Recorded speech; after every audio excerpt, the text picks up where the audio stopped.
For today's oldest gold, our first speaker is distinguished Toastmaster Farhaz Farouk. The title of his presentation is Effective Communication in the Workplace. But before he starts, let me introduce him because I'm proud to introduce a very distinguished person that I know well, and he is very dedicated. He is Toastmaster International, Beyond New Version Intro, Farhaz Farouk, his name, chartered accountant by profession and a public speaker by preference, coach, trainer, and consultant. Represents Morphosis Coaching in Sri Lanka, a global organization specializing in people development. Member of clubs in District 20, 80, and 82. And I wonder, those who belong to multiple clubs, how you can manage one club and it's taking all my time.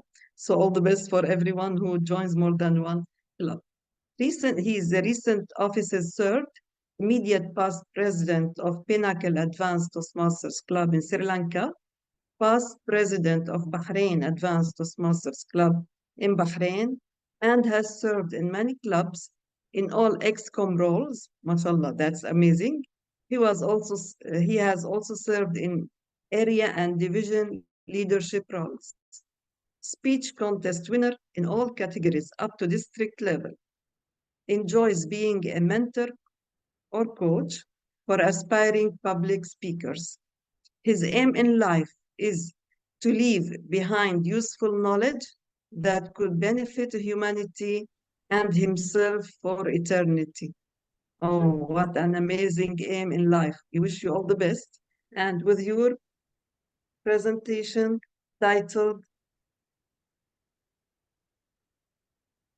Effective Communication in the Workplace, the floor is yours, distinguished Toastmaster Farhaz Farouk, and watch out for our timer for today, Toastmaster Abdullah Hijazi. The floor is yours. Distinguished Toastmaster Farhaz Farouk. Thank you very much. Thank you so much, Toastmaster Vidad, Dr. Vidad.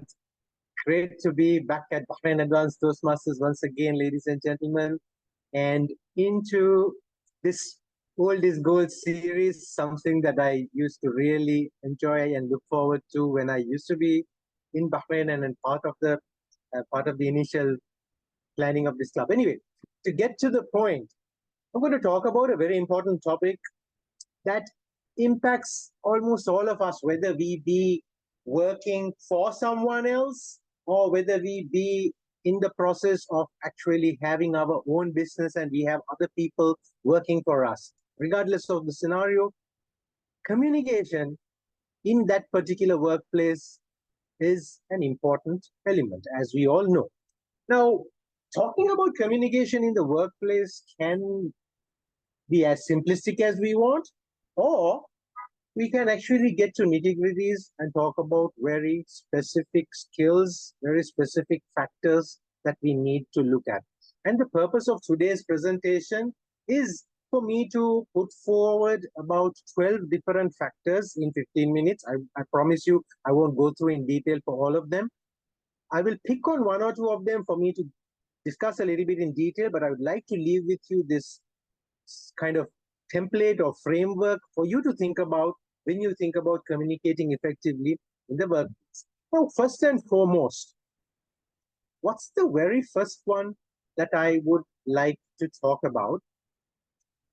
And as you can see, communication needs to be clear and concise.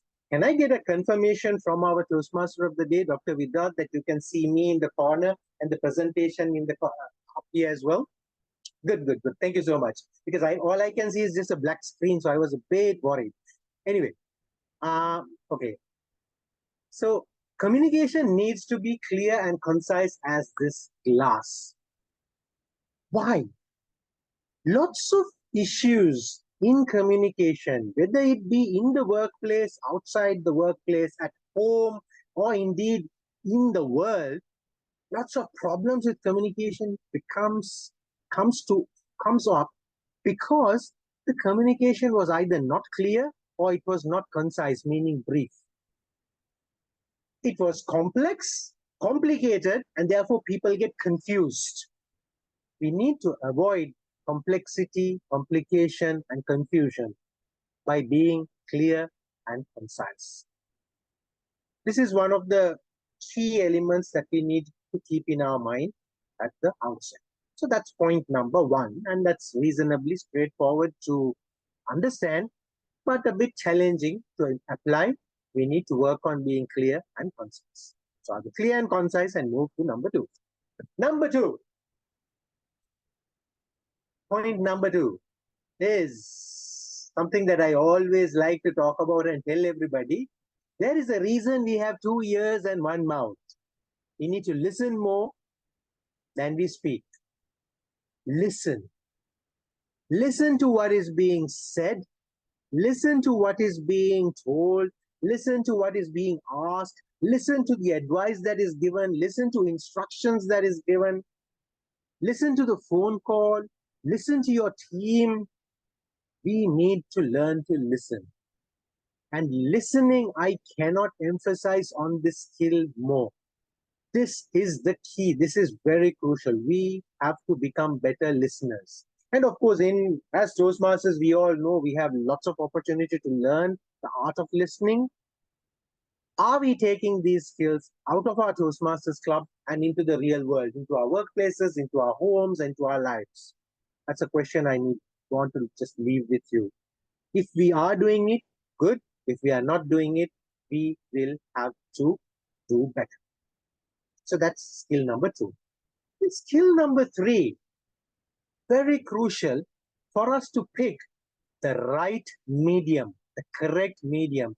In this modern world, we are bombarded with different ways of communication, starting from just having the phone on our tables. Of course, we have our mobile phones now, to emails. We had fax back in the days. We actually still have memos flying around. We have letters flying around.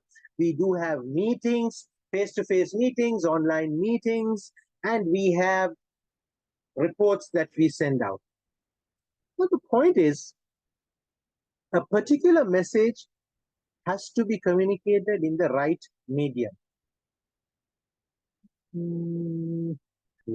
A particular message has to be in the right medium. Something that can be done by telephone, if we try to put it into writing, we are just going to create chaos. And this is one of the skills where I would like to elaborate on something very memorable that happened to me when I was back in Bahrain, when I was working. There was this colleague of mine. We got along very well, but there was one particular issue where he sends me an email about a particular topic, and at the spur of the moment, I responded back by email, and then started what I call an email ping pong. He sends an email, I send an email. He sends an email, I send an email. And the worst thing is, every email that we are sending each other is copied to 25 other people who have absolutely no interest in this email ping pong that me and my friend were playing. It got to such an extent that it almost got personal in the emails. Eventually, our boss, the gentleman who was boss for both of us, walked up to my table, He physically came to my table, to my desk, and said, "Listen, Farhaz, enough of this email nonsense. Why don't you just pick the phone up and speak to XYZ?" And then he said, even better, don't pick the phone up. Just take the file, take the documents, just walk over to that person's office, sit in front of them and sort it out. I am sure the solution is just 2 minutes discussion. That day I learned we need to pick the right medium. And sometimes we don't. In the spur of the moment, in the heat of the thing, we sometimes forget what the right medium is. And then we resort to using the wrong medium, which can just create unnecessary chaos. We were lucky that day that our boss walked up to me and said, "Listen, either pick the phone up or just take the files, go walk over to his office, sit down and sort it out. It's probably just going to be 2 minutes." And he was right. It just took about 2 to 3 minutes of discussion, and we both left that meeting happy and the problem resolved. No more emails. Pick the right medium, my dear friends. That day was a lesson that I will always remember and cherish to this day. Right, that's point number 3. Point number 4, we need to have the right non-verbal communication, be it physical, using our entire body, gestures, hands, or expressions using our face. Sometimes these subtle cues can make or break our discussion, make or break the discussion, the communication that we are having with our colleagues at our workplace. Now just take a look at this. This is one kid. This one kid is showing us 18 different expressions just by face. If a little child can do this, just imagine grown-up adults, how much more expressive we can be with our nonverbal communication, and at times do it in such a way that we reduce misunderstandings in communication to a bare minimum. Have the correct expression when we are talking to someone. Say we would like to go and compliment somebody on a work. Well done. Hey, XYZ, Dr. Vidad, great stuff. You did very well. You need to show it. You need to have that expression on your face. Just imagine going to Dr. Vidad, you did a great job. It doesn't sound sincere at all. The voice was very low. The emotion was wrong. And my first facial expressions did not show that I was happy. Let's have the right nonverbal communication. Sometimes the right nonverbal communication can reduce the need to put in too many words into our communication. Right, friends? So that's the next one. I'm just rushing in the interest of time because I'd like to rush through all 12. The next, feedback. Feedback is the breakfast of champions, somebody has said. Feedback happens everywhere, and so does in our workplaces. Of course, we are used to the annual appraisals, which are an annual form of feedback. If we have periodic appraisals, those may be periodic, quarterly, monthly, but sometimes feedback can be on the job as we go along on a daily basis, once a day, twice a day, thrice a day, once a week. Learning to give feedback in the right spirit and in the right way, in a motivating tone, is a skill we need to master. That is one. The second aspect of feedback is not just to give, but to be willing to accept feedback in the right spirit. It should not be taken as a personal attack, or this person always finds fault with me, not that kind of stuff. Let us learn to accept feedback in a positive way, as a way of improving ourselves, as a way of making sure we work positively and contribute positively towards our workplace. So that is the next skill, ladies and gentlemen, that we need to take care of. Managing expectations. Managing expectations. A lot of conflicts in the workplace and indeed outside happen because expectations are not managed properly. We expect a certain outcome from our colleagues, and we make that assumption without communicating to them what it is. And the colleague is struggling, doesn't really know how to get it done, or is perhaps new, or perhaps is facing challenges and has to go all over the place in order to deliver that. And whereas we are thinking, oh, it's something that I can do in like 10 minutes. Why are you taking 3 days? Our expectations need to be communicated properly, and the person who is being spoken to should be able to set those expectations and manage it well. Hey, listen, I understand what you're saying, but this is the way I propose to do it, and it will take 3 days for me to do.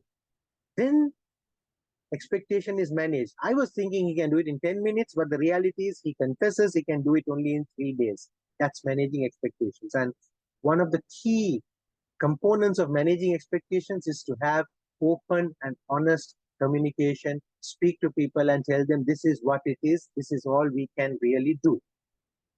Another important thing about managing expectations is our shareholders. Now, I have had the, privilege and the challenge of working with shareholders, with people at the board levels who come and say, we need to ensure we achieve a minimum of 25% growth this year. That's an expectation they put forward. When we are making our annual plan, sometimes I figure out, oops, 25% is not really possible. So I need to go back to whoever set the 25% and say, listen, boss, thank you so much for making us set the set the target at 25, but I can honestly tell you I worked through the numbers and it's really not possible to reach 25 in the next 1 year, but perhaps about something close to about 17% is doable. That is managing expectations. And that can only be done by being honest and open about what is possible and what is not possible, my dear friends. So that's another thing. Let's move on. In this day and age where organizations have become very global, people are moving around. There's a lot of migration, lots of cultures are intermingling when it comes to workplaces. There is a possibility that we may sometimes not understand the other person's point of view, or we may sometimes not respect the other person's point of view. Absolute no, my dear friends. Gone are the days when human society was insular and we only had our people working with us.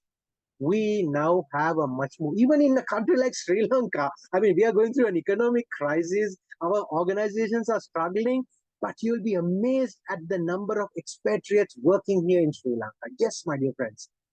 I have worked with people from Asia, from Central Europe, from Northern Africa, from Latin America, from the Asia Pacific region, right here in Sri Lanka.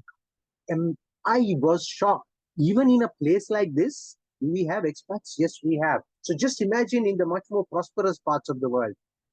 Mixing of cultures is inevitable in today's day and age. Learning to respect cultures and to work with them in a way that is mutually respectful is a way of making sure we can communicate well. Otherwise, things are going to get really messed up. So that's the next point, my dear friends. Quickly moving on. We'll have to stay focused. And as you can see, I am focused on finishing 12 points in 15 minutes, and I'm trying to rush through that. As I said, I'll expand on one or two of the points, but I'll just leave you with the other ideas just so that we can have something to think about. Let's stay focused. What is the objective of the organization? Of course, most organizations are profit driven. So that's the primary objective. But that's not the only way to maintain focus. You also need to maintain focus on the line of business that the organization is doing. That's the second. Thirdly, let us stay focused on what the organization's values are. Let's stay focused on the organization's mission. Let's stay focused on the organization's wish to look after its team, to look after its human resources. Let's stay focused on the organization's desire to be a socially responsible citizen in the country. So staying focused has got many folds, many different things to think about. Despite having so many things, each of these needs us to stay focused on what the organization does. That way we can avoid a number of different that the organization may face.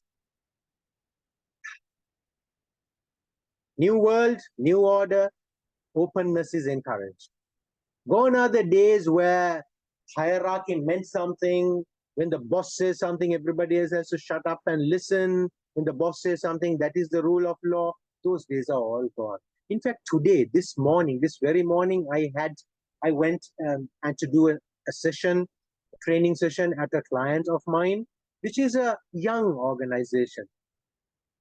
I had people from all levels in that particular training program, right from the topmost person to various levels down.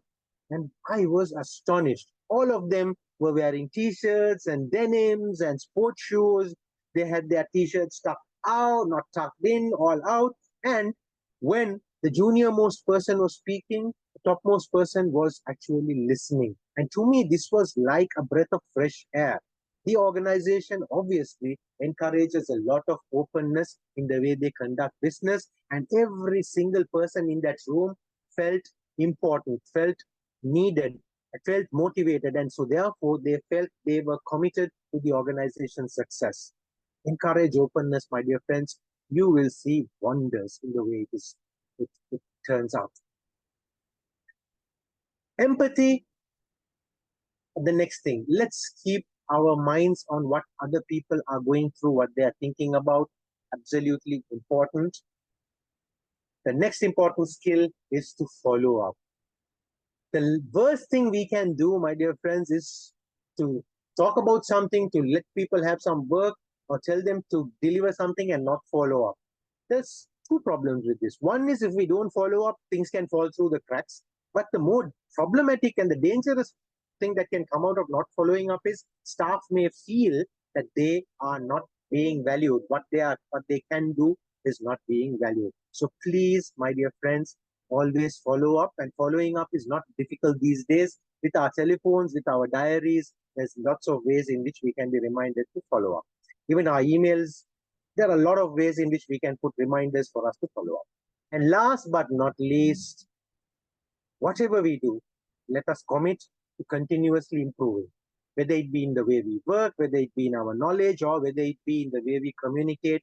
Always look for ways to do something better. There is always a better way to do things, my dear friends. I know I have gone past the time, so let me just flash this particular slide up, which is a summary of the 12 points. So be clear and concise, listen, choose the right medium, use the right nonverbal communication and cues, learn to give and accept feedback, manage expectations, respect cultures, stay focused on what you're doing, encourage openness, have empathy, know what other people are going through, follow up, and commit to being continuously improving yourself in the way you work. Ladies and gentlemen, thank you so much for this opportunity for me to be with you, to share a little bit of what I have learned and experienced in my number of years of being in the corporate sector and now being an entrepreneur. And I will, of course, stick around if we have any further questions. Back to you, Madam Toastmaster.